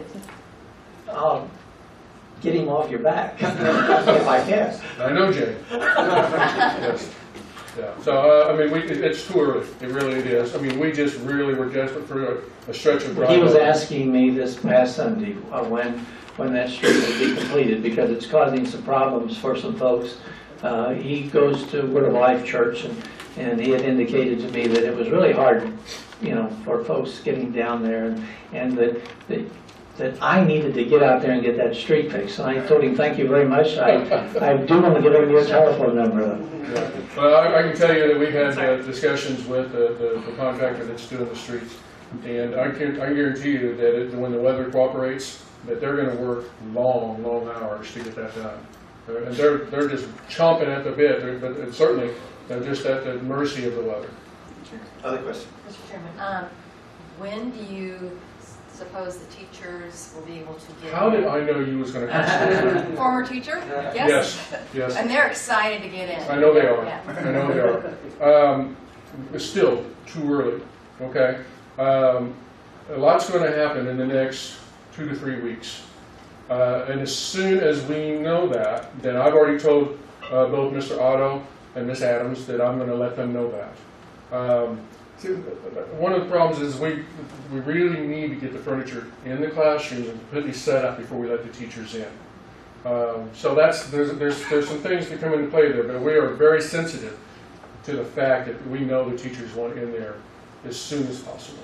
August 11th is that kind of the number that's going out to them right now? I have not given any dates. Again, I mean, talking to both of those principals on a regular basis, and we have no date yet. We've made no promises because it's a moving target. Thank you. You're very welcome. One thing, though, Mr. Chairman, that we really need, that obviously the teachers won't be able to get into those buildings until the buildings are released to the school district, or exactly the buildings, but they have their own personal supplies, materials, and so on that they've left in their classroom. They've been boxed up, and they're to be delivered to those schools. And I'm making an assumption that there can be one area at each of those schools made available for that material to get over there that could be locked up and secured, so that when the teachers do get the green light, it's not going to be a problem of our maintenance department then delivering all of that to those sites and not being able to make it on the schedules that the teachers can follow. So would you, if we haven't done that already, can you make sure that there's a site in each of the buildings so that that there will be a place for the teachers? We believe, yes. I would like, instead of just having one area to put them, once they release those to us, we're hoping that they can roll those things in and take them right to the classroom for that teacher, instead of going to a central and then handling it again. That is our desire. I just don't want the teachers not having their material there, because we're expecting to move 50 or 60 people in 1 or 2 days. So it'll be there. Okay. And with that, I'm going to follow up with Rick. Rick, you come on up. I know, how many teachers are we moving this year? 140? I think it was about 147, and we have moved all of the teachers that are not part of Carden Park and Oak Grove. So that is again about another 70. So you moved the ones from Noyes to Coleman already, and Yes, we've moved everyone that is not going to use the new schools. That was the first order of business, and that has been a monumental task. Again, Doug, what do we usually move 3 or 4 classrooms a year? So we got into a number we've never experienced before, and been very challenging. But so far, so good. Haven't had nothing's been broken. Everything's been identified. It showed up. And the teachers have never experienced this either. So there's a high level of angst about, it's my stuff. And Dr. Colgan, I understand what you're saying. It's their stuff, and they treasure it. And we only experienced, like you said, 3 and 4. Well, I've had some of my best chewings years and years ago when our materials and the teachers' supplies, whatever belonged to them, did not make it from one school to another in the condition that they had it prior to leaving. We're kind of thinking if we were able to address 70 moves to multiple buildings, that taking everything just to 2 ought to be pretty easy for us to manage. So we're counting on that. good job. If you can do it all without breaking stuff, you gotta rent yourselves out. Well, I'll tell you what. Revenue! We actually, we figured early on, we thought we would have to get help. We thought we would be calling moving companies and big vans, and the warehouse staff, maintenance staff just figured out a way to do it. Rick, while you're here, sorry, did you have a question, Mr. Chairman? While you're here, I know there was an article in the paper today in regard to the furniture bid, and I'd asked Mr. Briggs, did we follow correct procedure? It is my opinion that we did, or that the district did. It's not really a sole source bid. Sole source is Steve Briggs Inc. is proprietary, and I'm the only one that has this product, like the software for this computer, and that you have to come to me. My understanding of the bid process was that to facilitate and coordinate the coordination of the delivery of all the furniture and all those other items that were in the bid in a tight time frame to be able to make sure that the school's open, that the materials were there so that Rick and Chris and everybody can get the teachers' materials there on time, that after consultation with how other districts did this with new schools, the district developed specs that were for essentially a sole provider, meaning if you're going to bid on this, you got to bid on the whole package. You got to give us a bid to do everything. All the materials, the products, the setup, installation in this window of time. And that's my understanding, Rick. If I say anything out of line as my explanation, that's what the district decided to do, and that's how the district wrote the specs. It's also my understanding, which Rick and everybody in the purchasing department always do on these major things, there's always a pre-bid meeting where you bring all the prospective vendors in and say, here's what we're doing, here's the specs, are there any problems with them, do you have issues? And in the past, we've actually had bidders say, well, think about this. Oh, that's a good idea, we didn't think about that. Again, it's my understanding that the local vendors were represented at the pre-bid meeting and that they did not make any objections or question the specs. After that, it went out for bid. You had 2 competitive bids. They happened to be both from Kansas City. My understanding, the local vendors did not submit bids at all. And then those bids were presented to you in the administration. March, I think in March, March. the board, or excuse me, the administration's recommendation to the board was to accept the lowest bid, which is what you did. Really, again, as Chris said, we haven't built a school in 41 years, and so that's why we've done our research, talked to the Missouri Plant Managers Association, school districts that have built in the last 3 to 5 years. Joplin, because of the tornado, they are school construction experts now, unfortunately. And the sole company provider, really, that is far and away the best means for us to hit the timeline. Listen, we're dealing with bookends. We take possession of the building, and a few days later, everybody comes in. And so we're trying, the general contractor right now is trying to juggle 25 subcontractors, and it's a nightmare. If we end up with 8, 10, 12 furniture vendors running around, how do you manage that? And we don't know. That's why school districts go with single provider companies. The notion that anything on that bid was proprietary is wholly false.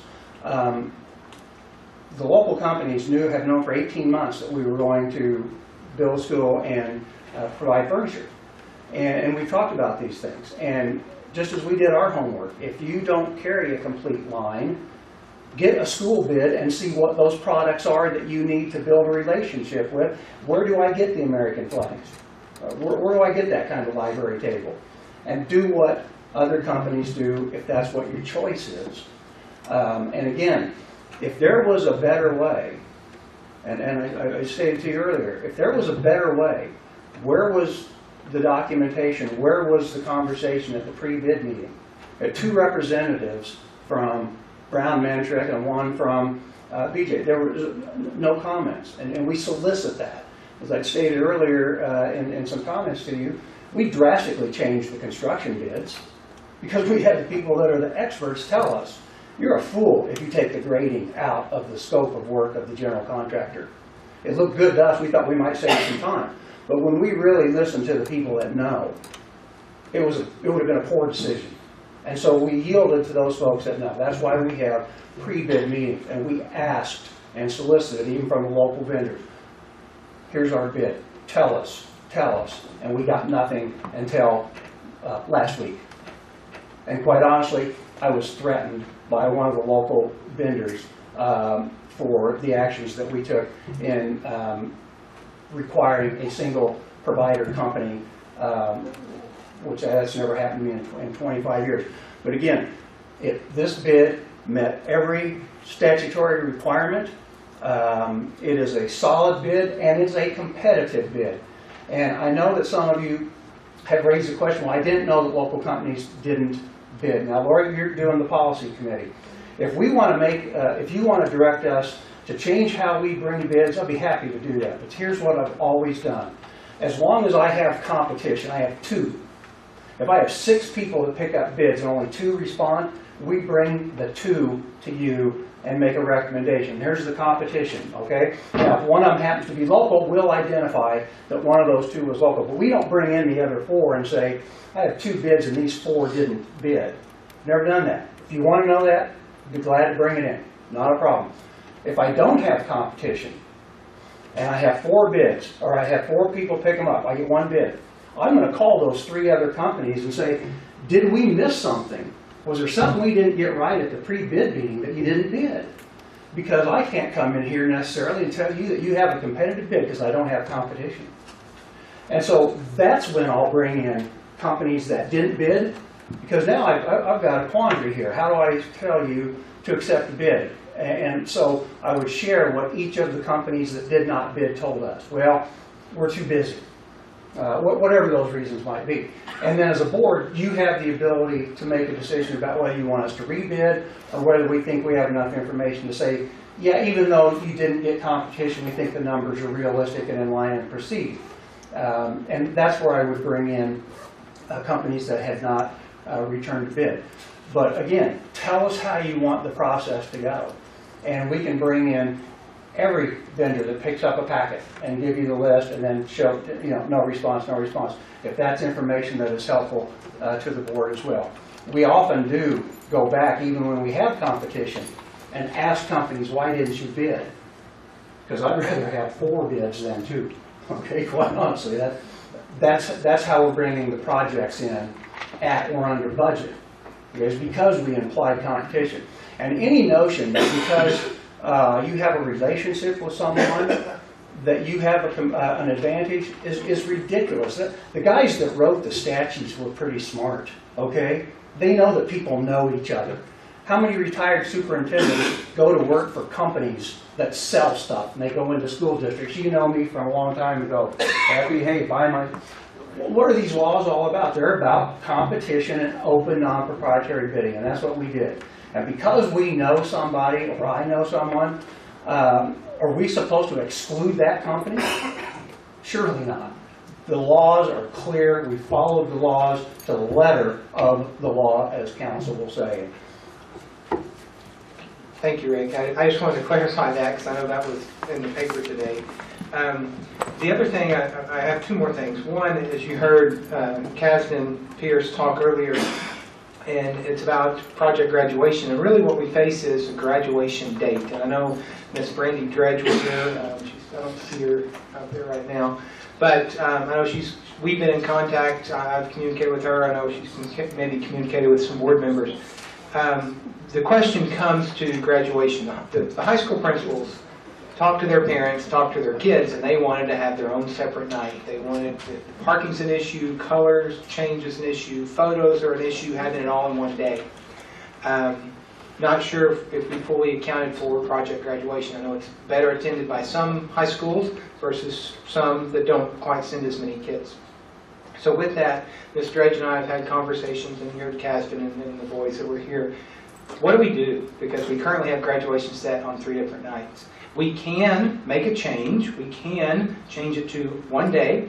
What about Saturday? Saturday doesn't work because we have MISHA, Missouri State High School Activity Association events, track, baseball, golf, and so forth that will take place on Saturday. And golf will take place on Sunday. I'm not sure. I was trying to look earlier on the date.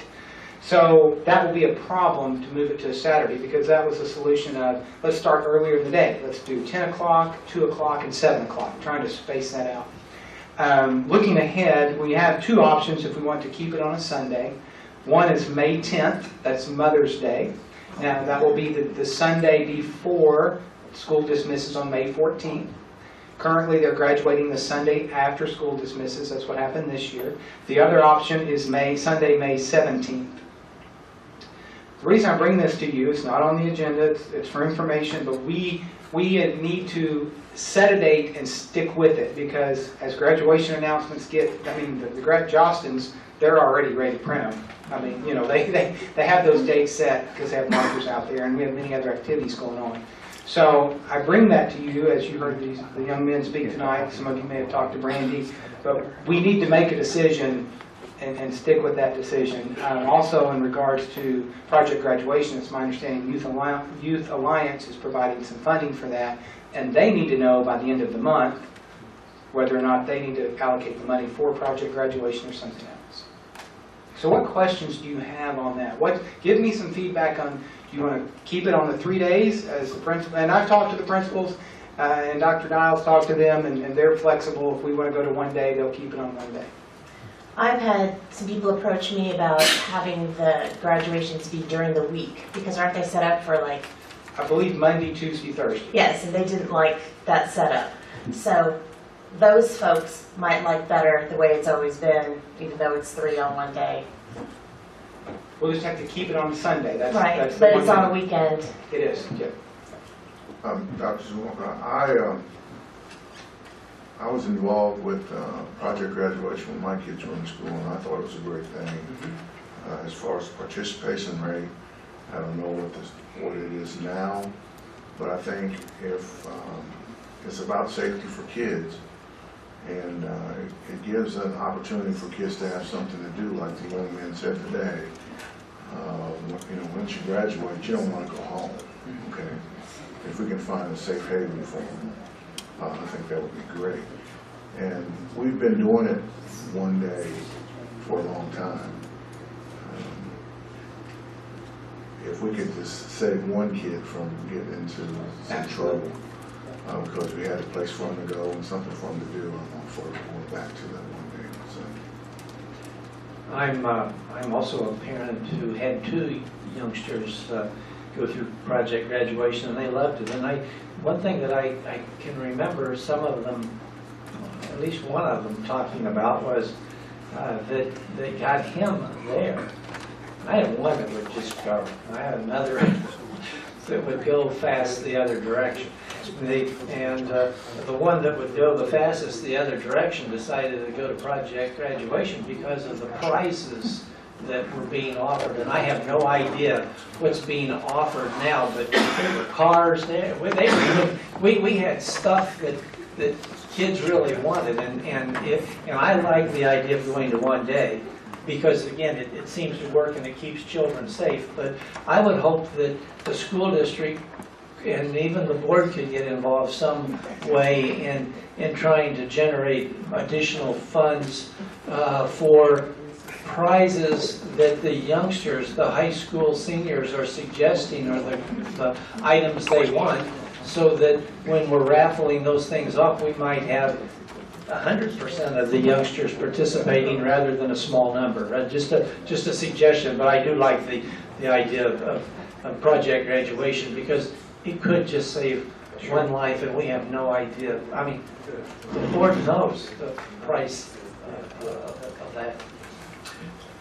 Why don't you talk to staff, talk to principals, Okay. and come back with either one of those days as a recommendation? Okay, and we'll give you a straw poll, and that way we can get that. Okay, the last thing on my list is I did get to attend, and I'm going to put Betsy on the spot over there, did get to attend the GED and high school equivalency graduation on Saturday, and what a phenomenal event. Just talk about perseverance and people. One gentleman, I wish I could remember his name. I want you to tell the story of Bud in just a minute. Do you know Bud, Betsy? No. But who's not in our program. Okay. I thought you may be familiar with Bud. But one gentleman, not Bud, but another gentleman was probably in his 50s, 60s, well I'd say 60s, because he said, after I shook his hand after he walked across the stage, he wished he'd done this 40 years ago. And there was a gentleman by the name of Bud Mutchler, and Bud is 85 and lives in Savannah and got his high school diploma. He had fought in the war. He had to leave school, fought in the war, came back, became a machine operator, had a long career, and him and his wife currently live in Savannah. And Miss Austin actually did a video about Bud, and just a very, very touching story of how him and his wife worked through the long hours. And Mr. Schindorf, I'm going to call on you next. Come up and tell a story about Jacob. You know Jacob Yoder. I know Jacob. Jacob it kind of was challenged, I guess, maybe by his brother. And Jacob is an Amish young man. But tell about Jacob real quick. Jacob Yoder grew up Amish, and he tells the story that he stopped his education in 8th grade, and that's typical for his community. And then decided to leave the Amish community. His older brother had already done that. And his older brother had gone on to do other things and receive education, and so Ann and I started talking to Jacob about things that he should do. And Jacob, with an 8th grade education, made the decision that if he was going to live the life that he wanted to live, he needed to further his education. And Jacob told the story the other night about that he signed up to get his GED. He was encouraged to do that by his brother. He went through the program. I believe it took him about 3 months worth of long, hard studying.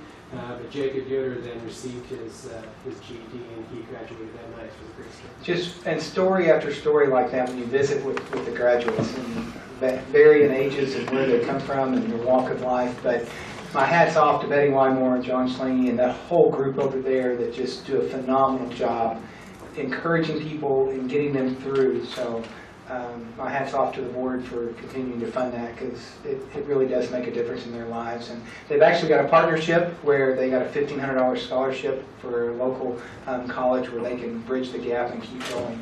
So just my hat's off to them, and great job. So that's all I have, Mr. Chairman. Thank you. Mr. Chairman, before we adjourn, I'd like to make a statement. First of all, having served on the Personnel Committee for the former administration and now the current, we have an employee that's leaving the district with her husband. She's in the back of the room. I want to give a shout out to Jamie Dow, Dr. Dow. She's going to Park Hill. I just want you to know you did a great job.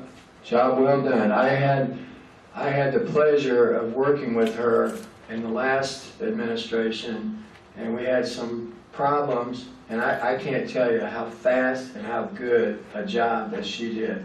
We're going to miss you. Good luck.